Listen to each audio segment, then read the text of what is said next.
Allez, salut tout le monde, je vais vous présenter donc les expositions à voir cet été, en tout cas là pour ce week-end de juillet. Et les choses, voilà, c'est plutôt un rappel parce que c'est des choses qu'on avait déjà vues pour cet été, donc je commence ça dans une minute. Je vous montre tout ça et parce qu'après c'est les vacances, voilà. Allez, je commence tout de suite.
Allez, on va commencer. Mais juste les bonnes images, sinon si je vous mets pas les bonnes images, vous n'allez pas être content. Donc le but c'est de vous montrer les petits, en tout cas les événements, je dis petits, mais non, les événements à voir. En France pour cet été, en tout cas là, pour cette fin juillet cet été, je suis en train juste de caler mon écran. Parce que sinon ça va pas le faire. Donc je... Hop. Je mets pas les trucs bien comme il faut. Un. Et il y a quand même des belles expos, je vous le dis tout de suite. Il y a des petites expos qui sont sympas. Voilà. Voilà, si je mets pas mes bons petits onglets. Oh. Et c'est parti.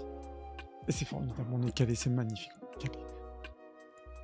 Parce que mon micro, putain, j'ai cru que mon micro était pas... Donc si, bonjour à tous, déjà bonjour.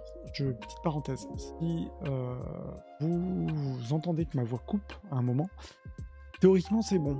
Je fais mes tests, ma voix ne coupe pas, parce que le dernier live, je parlais, ma voix coupait. Enfin, ma voix coupait, ça, je parlais, mais le micro était assuré. A priori, je vois mon truc de micro, là, mon indicateur qui montre que ça marche. Bref, je vous le dis tout de suite, si vous entendez un truc que ça coupe, n'hésitez pas à me dire. Donc, écoutez, j'espère que vous allez bien, que vous allez même très bien, ce 27 juillet, après-midi. Donc, si vous tombez sur cette vidéo, donc je fais régulièrement une fois par semaine, le jeudi, je vais baisser un peu le son quand même, le jeudi, le mardi ou le jeudi, ça va dépendre, un focus sur des expositions au Japon, Corée, et puis je fais un autre focus sur des expositions en France. Là, étant donné que c'est les vacances, je ne vais pas vous faire un topo là sur ce qui se passe en ce moment au Japon, d'autant que le temps n'est pas folichon là-bas. On reprendra ça plutôt à la rentrée. Donc là, focus sur les expos, conventions. En tout cas, expos, conventions, il n'y en a plus, hein, évidemment, ça c'est en septembre, on en reparlera. Mais des choses à voir si vous aimez le Japon, si vous aimez la Corée, vous voyagez, encore une fois, pas uniquement sur Paris, mais que vous voyagez en France. Et ben c'est le moment de m'écouter, comme ça je vous présente les petites choses que j'ai pu identifier. Voilà, c'est le sujet du jour. Alors, des petites choses, notamment merci Facebook, parce que les événements pour les petites associations, j'avoue que c'est assez pratique d'utiliser. Moi-même, j'utilise quasiment pas plus Facebook, mais par contre, pour les petites associations, les petits événements, c'est un truc à regarder, je vous donne l'info. Moi, c'est vrai que je vais régulièrement regarder ce qui se passe, c'est comme ça que j'identifie des trucs très très sympas, dont un atelier, c'est assez rare parce que franchement, bravo, Mathieu Marie, donc, qui organise, donc là on est plutôt vers Dijon, donc ouais, je fais vraiment pas qu'un topo sur Paris, j'ai découvert ça, et alors c'est plus, parce que c'était hier, un peu, j'en parle juste parce que c'est à mon avis, il va en organiser d'autres. Et voilà, quand on clique sur sa page, il a des événements qui sont très différents. Et pourquoi je vous présente, je vais vous parler de celui de Jizo après. Mais celui-ci, en fait, il a fait un truc vachement bien, qui est un façonnage d'un bol japonais. Un chawan, un façonnage, donc ça coûte 50 €, c'est un super atelier. Et c'est hyper rare parce que souvent, bon bah voilà, le raku, la céramique, si vous en avez jamais fait, ça c'est de trouver un atelier, enfin quelqu'un qui vous montre comment faire, sauf vous partez sur des ateliers qui durent plusieurs semaines, voire mois, pour apprendre vraiment la technique. Bah, je trouve que là, c'est un façonnage avec lui, artisan, en 2 heures. Donc il fait ça, c'est à Dijon. Donc il en a fait un là, c'était hier, ça coûte 50 €. En sachant que vous avez évidemment vous apprenez avec lui la technique, le façonnage, vous voyez comment ça se passe, comment on fait un raku, et vous avez évidemment la pièce. Donc je trouve que c'est vachement sympa comme atelier. Donc ça, c'était mercredi. Donc je vous en parle juste parce que il organise lui, donc Mathieu Marie, M-A-R-Y, vous le trouvez sur Facebook. Il organise, c'est surtout ça dont je voulais vous montrer, un atelier Jizo, où là, il organise donc, c'est plus cher, attention, hein, ça en est entre 120 et 140 €. C'est un gros cadeau, mais ça peut faire un cadeau d'anniversaire pour ceux qui aiment le Japon, qui veulent pas forcément, vous savez pas quoi offrir, pas un cadeau, mais je trouve que c'est pas mal du tout comme idée d'avoir cet atelier où là, donc en l'occurrence, vous allez apprendre plutôt avec lui à créer, façonner les petits giseaux qu'on trouve souvent dans les jardins, au Japon, en grès. un petit Jizo en grès. Donc vous avez après au niveau des prix, je ne sais pas si vous voyez, mais en grès blanc fumé noir ou raku. C'est bon, ça va de 120 à 140 euros. Alors ça peut paraître cher, mais c'est vrai que l'objet en lui-même, si vous cherchez une belle sculpture d'un artisan, vous voyez la face, ça reste quand même ce prix-là. Maintenant, moi, ce qui je trouve intéressant, c'est que c'est même une journée. Là, pour ce prix-là, vous avez une journée avec quelqu'un qui va vous présenter le métier, qui va vous présenter les techniques.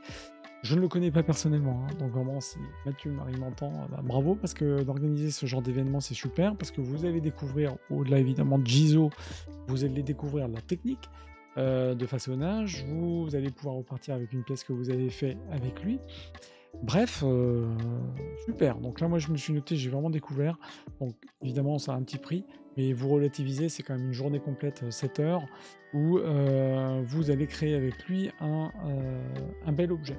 Donc je vais vous mettre le lien là dans le commentaire. Normalement, est-ce que c'est bon? Théoriquement, c'est le lien. Ouais, de l'atelier Giso du vin. Ou est-ce que je vous le mets en commentaire ou je vous le mettrai après? Je vous le mettrai après dans le récap de la vidéo. Comme ça, vous aurez les liens, ça va être plus simple. Parce que sinon, je vais vous mettre tous les liens dans les commentaires, ça va pas le faire. Dans le récap de la vidéo, je vous mets cet atelier donc, qui a lieu le 20 août. Et c'est donc pour les Dijonnais. Bon, en tout cas, après Dijon, c'est pas très loin. Si vous y passez, vous avez une nuit là-bas, ça vaut le coup. Autre atelier, donc ça, je fais vraiment le focus sur les petites choses que j'ai identifiées qui me paraissent très intéressantes.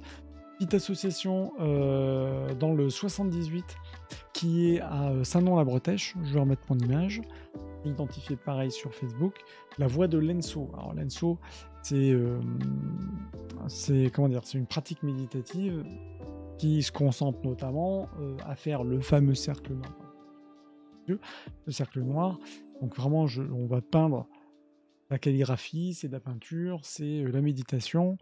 C'est toute cette, je dirais, cet ensemble-là qui fait que vous allez profiter d'un moment pour pratiquer cette technique qui fait partie du zen. C'est vrai que pareil, dans le zen, moi je parle pas trop de religion, etc., hormis évidemment quand c'est dans le prisme art.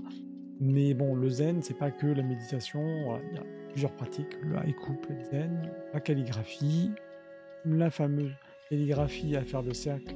Je trouve que c'est vraiment bien. Si vous aimez le Japon, si vous sentez que vous êtes proche aussi de ça, avec la méditation, vous avez envie de découvrir, et ben, go sur l'art méditatif du cercle japonais à Saint-Nom-la-Bretèche. Alors, indiqué comme 4 jours ici, mais en fait, vous allez choisir votre événement, c'est une demi-journée, et c'est l'occasion de découvrir en tout cas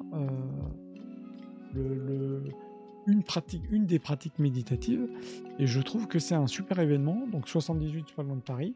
Pareil, je vous mettrai le lien dans le récap de la vidéo, parce que je trouve que c'est un petit événement bien sympa. Donc comme ça, vous avez le récap. Le plus simple pour s'inscrire, c'est de contacter Voisin78. Et ce que j'aime beaucoup, c'est quand c'est organisé souvent par des petites associations comme ça, l'idée, et surtout dans le zen, je veux le dire aussi parce que souvent quand on n'est pas dans la religion, pas d'ailleurs, on peut dire attends, ça va être prosélytisme. Pas du tout. Je trouve que ce qui est bien, c'est là on enlève tout le côté religion et vraiment faut se concentrer sur une des pratiques, qui est une des pratiques aussi importantes pour les Japonais, et même si vous êtes vous dans je sais pas, la création, illustrateur, photographe, vous avez envie de faire un break, c'est du 7 au 10 août, voulez-vous prendre une demi-journée rien que pour vous, donc, je vous mettrai le lien, mais je trouve que ça aussi c'est intéressant. Pour moi, ça rentre aussi dans la brique entre guillemets art, puisque là, évidemment, ça touche la calligraphie, mais vous touchez vraiment la culture japonaise. Et c'est très intéressant à faire. Autre stage, donc là, c'est différent. C'est aussi plus cher, je vous le dis tout de suite, parce que là, vous avez un cours d'ikebana. Et attention, c'est pas en France. Je fais rarement les focus pas en France, mais je trouvais que le complet était pas mal du tout. C'est en Belgique, c'est à l'Étail, donc c'est vraiment proche du Luxembourg. Bonjour mes amis belges. Vous avez ici un atelier, un atelier pareil, une journée. Donc l'atelier Gizo, c'est max entre 120 et 140 euros. Là, on est plutôt à 195 euros, ce qui est pas donné, je suis d'accord. Mais vous avez dedans des leçons pour faire des kebana, vous avez les végétaux qui sont fournis, vous avez les repas, Donc voilà, première leçon, Lengemento, deuxième leçon, vous avez, voilà, c'est vraiment un package entier autour de l'ikebana et d'un stage d'art floral. Je trouve que c'est bien, on oublie dans les stages d'ikebana qu'il y a des fleurs. Les fleurs, ça coûte cher, donc souvent les stages d'ikebana, ben, vous devez amener vos... Bon, vous venez soit amener vos fleurs, soit c'est un certain coût parce que forcément il y a le coût des fleurs.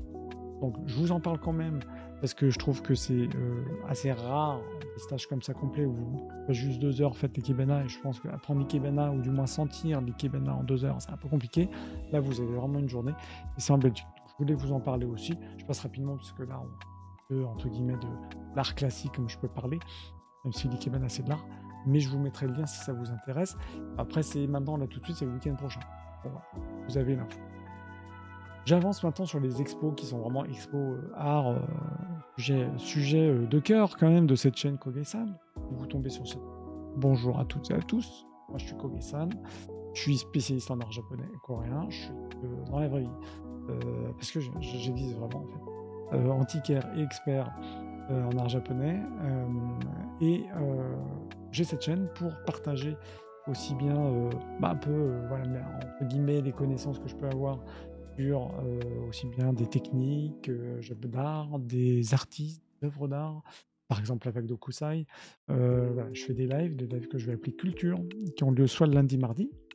Je fais aussi des vidéos de présentation d'objets japonais, où je vous montre les objets que vous n'avez pas forcément l'occasion de voir, hormis quand vous êtes dans les musées. Je vous les montre en détail, je vous invite pour le coup à regarder les dernières vidéos que j'avais pu faire. Je me demande si mon micro se coupe pas. Ça va être la mauvaise blague. Je vais voir comment mon micro se coupe pendant mon live. Ça va être surprise. Bref. Donc je fais ça régulièrement par semaine. Donc là, aujourd'hui, c'est le dernier live puisque je pars en congé. Peut-être que je ferai un live culture courant août, sûrement parce que si j'ai une idée qui vient et que la faisabilité du truc, je ferai un live. Donc ça, je vous invite évidemment à suivre. Vous aurez la notif ou via Twitter. J'en parle de toute façon avant. Mais voilà, vous savez tout.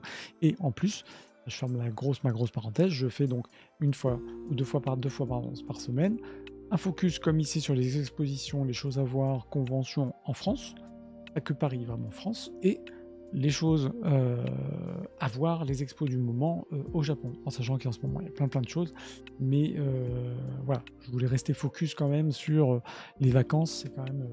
Là, si je vous parle de choses au Japon, c'est cool quand c'est l'année, parce que comme ça on découvre des choses, mais là, focus sur la France. Vous savez tout. Donc, une belle galerie. Perrotin, c'est une galerie incontournable si vous de l'art contemporain à Paris, qui organise donc Perrotin. Je vous mettrai le lien pareil dans le récap de la vidéo, qui organise une expo qui se termine là. Donc, allez-y si vous êtes sur Paris. Pardon. C'est les expositions d'Izumikato. Donc on est sur des grands formats, très grands formats, comme vous pouvez voir ici, qui sont uniques. Enfin, pour moi, il n'y a personne d'autre qui fait ce genre de travail. On est quand même sur des très grandes pièces qui font un peu penser à l'aquarelle, qui font penser au travail d'estampes un peu abstraites.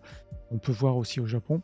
Bref, c'est un artiste très intéressante, qui ne fait pas que d'ailleurs que des tableaux, puisqu'elle présente ici aussi on va dire des installations composées de ces différentes pièces peintes. Donc vous êtes dans un parcours avec différents personnages qui vont vous évoquer, qui vont plutôt vous transporter dans un monde complètement. Je vais d'ailleurs une vidéo ce matin sur les extraterrestres. Les extraterrestres, en gros, est-ce qu'il y a une vie autre là, vous tombez dans le monde des kami, d'ailleurs, hein, des esprits japonais. Voilà, c'est les kami du shintoïsme, les yokai, etc. Donc vous allez rentrer dans son monde à elle, mais vous allez rentrer dans un monde qui est vraiment... voilà, un break. Alors, attention, on aime ou on n'aime pas, on n'aime peut-être pas forcément l'art japonais. Moi, je trouve ça vaut vraiment le coup. Coréen, pardon, je vais y arriver, hein, l'art contemporain japonais. Vous allez tomber dans un univers qui est un truc... déjà, techniquement, il y a des choses qui sont vraiment très très bien. Et puis, deuxièmement, c'est que vous allez tomber dans un univers qui... Moi, j'ai l'impression que c'est des trucs qui sortent un peu de Ghibli, de certains animés... sauf que c'est des vraies pièces, quoi.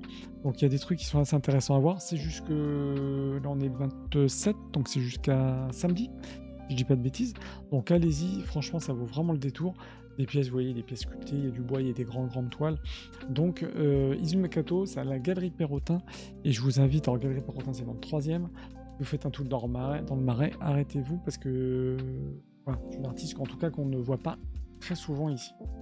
Vous avez aussi une autre galerie qui présente le travail. Moi, je vais être plus sensible à ce travail-là, de Namuko Murakami, qui, elle, fait un travail proche du...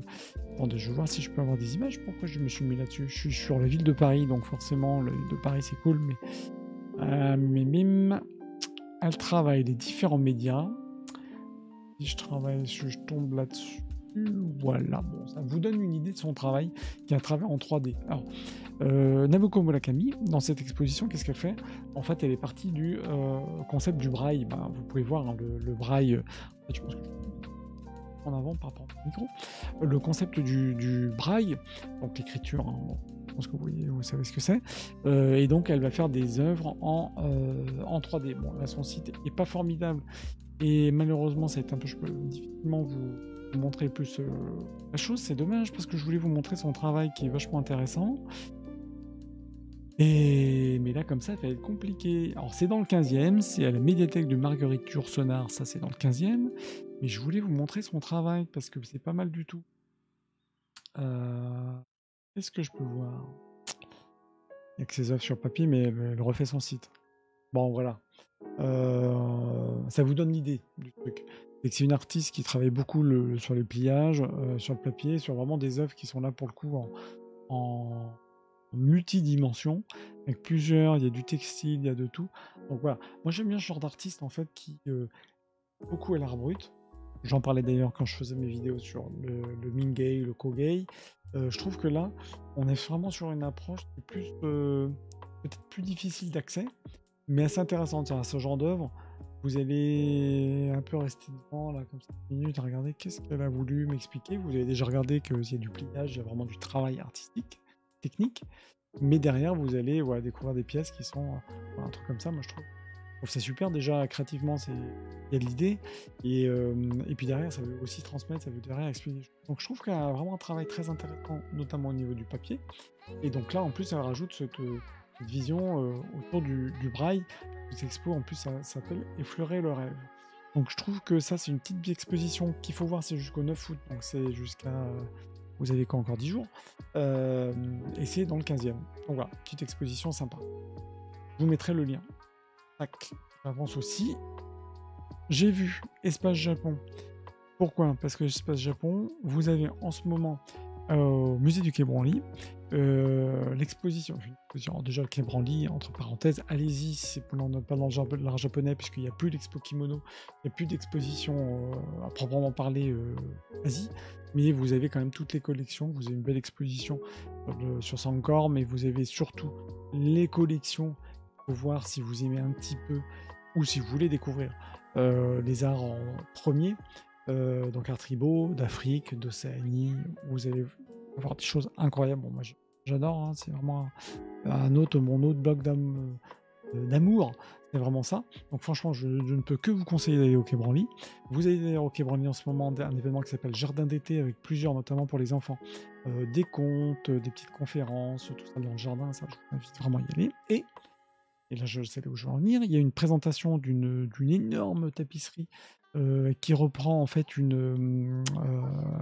vais arriver, un dessin, en tout cas qui s'inspire de Ghibli, et c'est Ashitaka soulage sa blessure démoniaque. Je sais pas d'ailleurs si je peux vous montrer. J'ai fait une photo, mais malheureusement, je l'ai pas tirée. Je vais essayer de vous montrer ça là. Je peux vous montrer la tapisserie qu'il faut voir. Hein. Bon, c'est un champ libre. Voilà. On peut voir l'image. Mais vous avez cette grande tapisserie. Bon, voilà, je suis là, comme cette grande tapisserie, mais qui mesure, je sais pas, mesure 11 mètres de, 6 mètres de haut, c'est énorme. Tapisserie faite à Aubusson, donc sur l'œuvre de Ghibli, donc qui s'inspire parce qu'en fait, pourquoi il y a eu toute une collection de tapisseries qui a été faite, notamment donc avec le centre de la tapisserie à Aubusson. Il me semble d'ailleurs que ça avait été exposé à Aubusson, donc avec des tapisseries inspirées de Chihiro et du château ambulant. Donc Vous avez, donc ça, c'était à Aubusson. Vous avez une tapisserie qui est présentée au Quai Branly et vous avez à l'espace Japon qui est dans le 4e. Espace Japon 4e, je sais plus, c'est rue Bertin Poiré, je dis pas de bêtises. C'est quand je passe devant, en fait, c'est pour moi, c'est automatique, j'y vais direct. Si je dis pas de bêtises, c'est bien Bertin Poiré, Espace Japon. Ah putain, ça m'énerve quand on a des sites où on ne trouve pas l'adresse. Je vais vous montrer où c'est parce que. En fait, c'est une petite rue vers la. Entre Châtelet et la Samaritaine. Ouais, alors pas du tout, je confonds avec Bertin Poiré. Espace Japon, c'est rue de Nancy. Oui, pas de Château d'eau. Parce qu'il y a aussi un espace Tannery, là que j'avais en tête, qui est entre Châtelet et le l'ex-Samaritaine. Vous avez l'espace Japon, oui, c'est Jacques Bourg-Sergent, c'est quand vous partez de République, vous avez effectivement l'espace Japon qui est ici. Et moi. Et donc à l'espace Japon, c'est là où je vais en venir, il présente les cartons qui ont été utilisés pour les tapisseries. La tapisserie, c'est une technique, à mon sens méconnue en tout cas. On n'y va pas vraiment si on trouve que c'est joli. Il faut savoir que les grandes tapisseries sont dessinées. Au départ, c'est un dessin. Un carton, mais comme vous voyez ici, c'est 3 mètres par 7 mètres. Très gros carton. Par rapport à ce carton, ce grand dessin, vous avez ensuite tout le travail de tapisserie qui est fait. Et donc, et c'est là où je veux en venir, c'est que à l'espace Japon, dans le 10e, vous avez, jusqu'en septembre, vous avez le temps, une présentation de ces fameux cartons. Très intéressant, bon, on le voit un petit peu ici, c'est très très détaillé, parce qu'il faut avoir beaucoup d'informations à dessiner, comme si vous aviez un dessin feuille A4, sauf que là, ça fait 3 mètres par 7, et ben, ça vaut le coup, même si c'est pas les tapisseries en elles-mêmes. Si vous aimez en plus l'univers Ghibli, vous allez découvrir ce que c'est.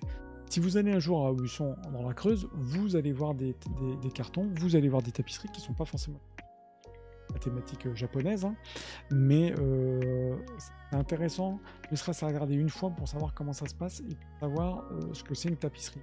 En fait, les tapisseries n'ont plus tellement représenté, c'est question de goût, de tendance, mais voilà, en tout cas celle du Quai Branly, il faut absolument la voir si vous y allez, ça vaut vraiment le coup. Donc voilà, donc je vous mettrai Espace Japon dans le 10e, et c'est pas Tenry que j'avais en tête, ça vaut vraiment le coup. Ensuite, là je vous fais quand même le top, grand topo.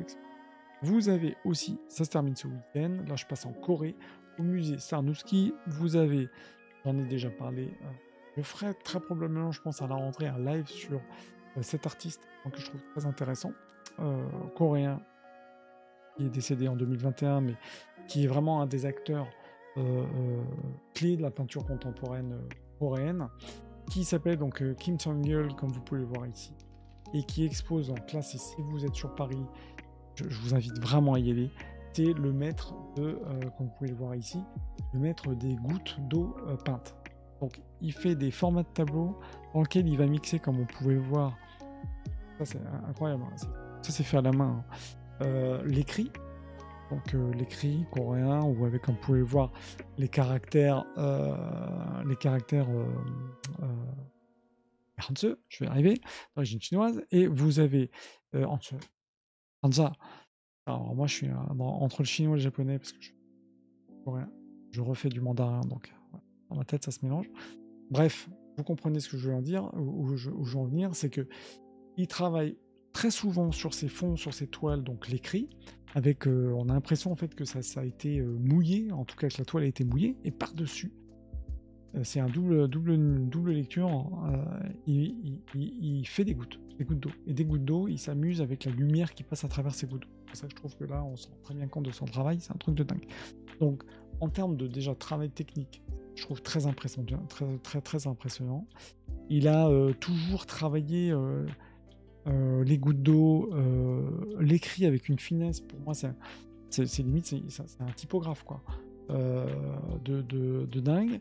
Et très souvent, d'ailleurs, je sais même pas s'il a travaillé vraiment du Hangul. Je pense qu'il a fait des tableaux en Hangul, mais moi personnellement, à chaque fois que je voyais son travail, c'est à chaque fois les caractères chinois. Donc vous voyez, c'est toujours ces formes. Il n'y a pas de Hangul, mais ça m'étonne quand même qu'il n'ait pas fait des trucs en Hangul. Bref, ce que je veux dire, c'est que ce travail, cet artiste, Vous le reverrez pas clairement, vous le reverrez pas de sitôt présenté en France. C'est une très belle exposition au musée Saint-Nusky, donc sur Paris, c'est dans le 8e. Voilà, si vous y passez, je vous invite vraiment à y aller parce que en plus c'est gratuit. Voilà, bravo au musée Saint-Nusky parce que présenter une telle exposition d'un artiste qui vaut vraiment le coup, dire que bravo. Donc, allez-y, Kim Sang-yeol, Saint-Nusky, c'est ce week-end, profitez-en. Autre événement, là, jusqu'au mois d'août, j'en avais déjà parlé précédemment, au Centre culturel coréen Paris, vous avez en ce moment un gros focus sur Busan.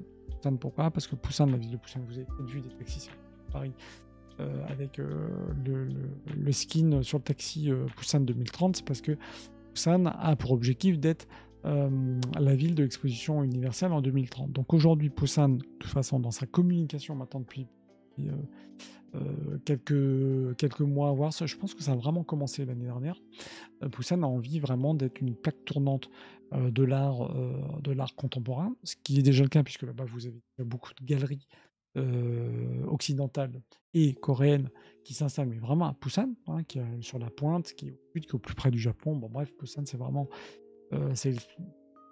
la grande ville. Je dirais à voir après Séoul, clairement, il faut aller à Busan, surtout si vous aimez l'art. Et donc, Busan est à l'honneur au Centre culturel coréen. Je vous parle là surtout d'une expo qui est une expo immersive. Alors, vous allez avoir des écrans, voilà, c'est dans le cœur de la vague. Je pense que le nom de l'expo, il est suffisamment clair. Malheureusement, je ne peux pas plus vous en montrer ici. Il faut absolument réserver, comme c'est indiqué en rouge en gras ici. Réservé parce qu'à la différence des autres expositions où vous devez aller ou vous pouvez rentrer comme vous voulez au Centre culturel coréen, il faut absolument réserver si vous voulez y aller parce qu'ils contrôlent le volume. Évidemment, vous ne pouvez pas être 50 dans la même pièce parce qu'en fait, vous allez avoir une présentation d'une vraie expérience vidéo sensorielle avec ce qu'on appelle le mapping vidéo. C'est une présentation, en l'occurrence ici, d'une vague, mais vous allez aussi avoir d'autres artistes qui vont présenter, des artistes numériques coréens. Et donc vous allez découvrir, c'est dans le cadre de Busan, de ces frétillants de Busan. D'ailleurs, vous avez d'autres choses, là, frétillants de Busan, là, où c'est vraiment l'exposition sur Busan, art coréen. Pas de problème, vous pouvez y aller sans réserver. Par contre, le cœur de la vague, cette expérience immersive, il faut vous inscrire. Donc moi, je vous invite vraiment à y aller. Pareil événement, c'est jusqu'au 30 août, donc vous avez de la marge, mais ça vaut vraiment le coup, en tout cas, toujours. Hein. D'ailleurs, petite parenthèse là-dessus, c'est que le Centre culturel coréen, et dans le 8e, rue de la Boétie, il faut vraiment y aller, leur programme est dingue, j'en parle très régulièrement, mais là ça vaut le coup en tout cas de découvrir. Vous n'avez jamais fait d'exposition de ce type, et ben profitez-en. Voilà, c'est tout ce que je peux vous dire. Autre événement pour les Parisiens, je suis désolé mais là il y a beaucoup d'événements parisiens, après je vous parlerai d'un dernier événement à Nice, j'en avais déjà les médecines d'Asie au musée Guimet, là aussi c'est exposition clairement de l'été au musée Guimet à Paris. Donc si vous êtes parisien, allez-y. Si vous n'êtes pas parisien, venez-y clairement. Vous avez en plus de cette exposition donc qui présente, comme je disais dans une précédente vidéo, l'idée n'est pas de vendre les techniques entre guillemets, de vendre les techniques médicinales asiatiques, c'est vraiment de présenter ces différentes branches de l'acupuncture, shiatsu, astrologie, la méditation, etc. Et d'argumenter ces différentes branches par des objets. Donc moi j'avais fait déjà des shoots photos, j'en avais déjà parlé précédemment, mais je vous invite vraiment à y aller. Le parcours est très accessible, donc même si vous y allez avec des enfants, ils ne vont pas noyer dans tout un blabla. Non, vous allez voir des jolis objets, des super objets qui sont présentés.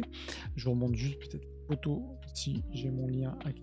Évidemment, c'est quand j'aurai pas mon lien, je vais pouvoir vous montrer mes jolies photos parce que j'avais pu faire effectivement des belles photos. Parce que je fais de la photo. Voilà, je vous montre mes photos de Gizo et donc c'est médecine d'Asie où vous avez des pièces qui sont présentées, donc des collections. Donc là, je suis sur mon Behance, donc j'ai une photo en pleine poire, mais vous avez des objets qui sont présentés, déjà des objets d'une qualité exceptionnelle et qui sont présentés magnifiques. Les coupes libatoires comme ça, chinoises, qui sont magnifiques. Un travail sur bois, vous avez aussi bien du bois, de la sculpture, vous avez de la céramique, des sculptures bouddhiques. Bref, et tout est très bien expliqué comme d'habitude. Donc moi, je vous invite vraiment, c'est vraiment personnage là avec l'ensemble de trajets des méridiens de médecine traditionnelle chinoise, qui sont aussi utilisés d'ailleurs évidemment pour le shiatsu et l'acupuncture. Mais cette exposition vaut vraiment le coup au musée Guimet, parce que, encore une fois, de la manière dont elle a été construite, vous allez, si vous aimez ou vous êtes déjà sensible aux médecines d'Asie, attention, on regarde médecine d'Asie, on se déconnecte de notre vision médecine occidentale, et là on plonge dans un univers à découvrir. Voilà, partez de ce principe-là.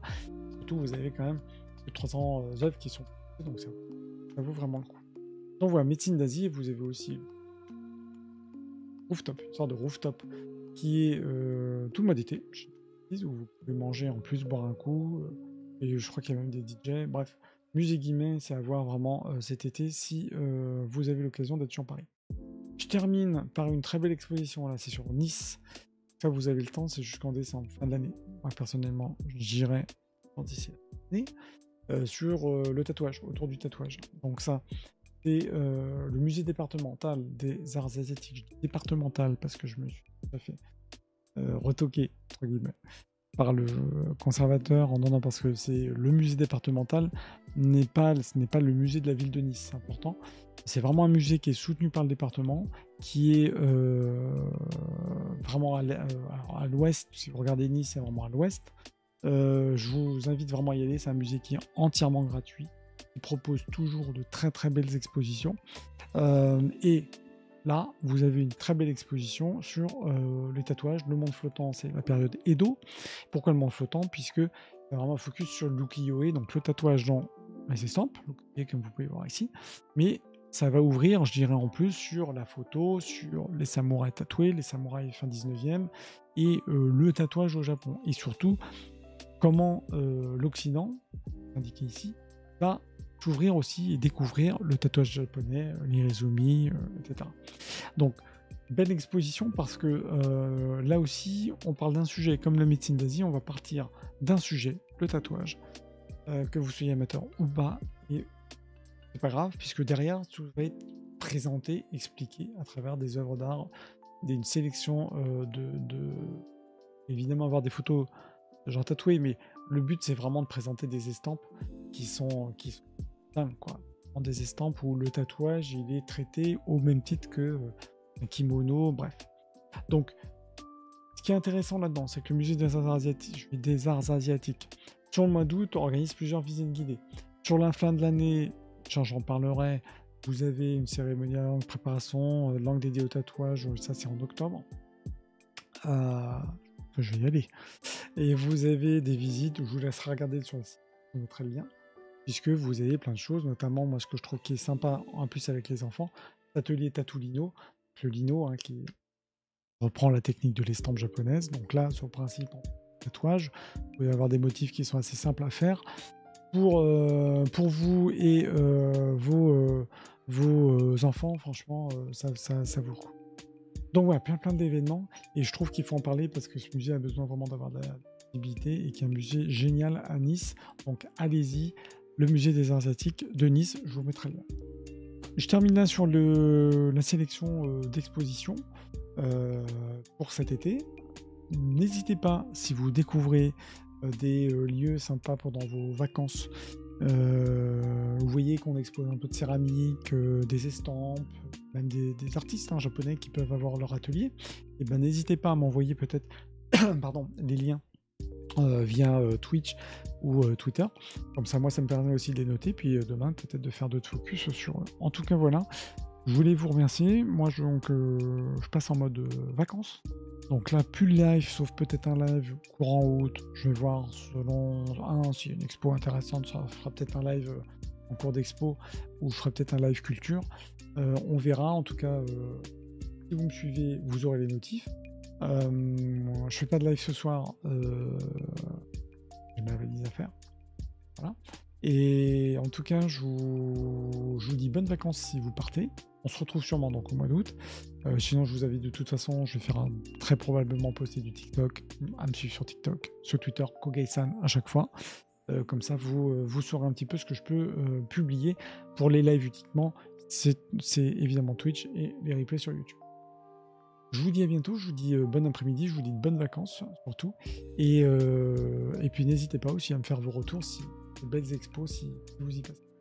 Merci, puis bah écoutez, à bientôt. Allez, bonne après-midi. Ciao, ciao.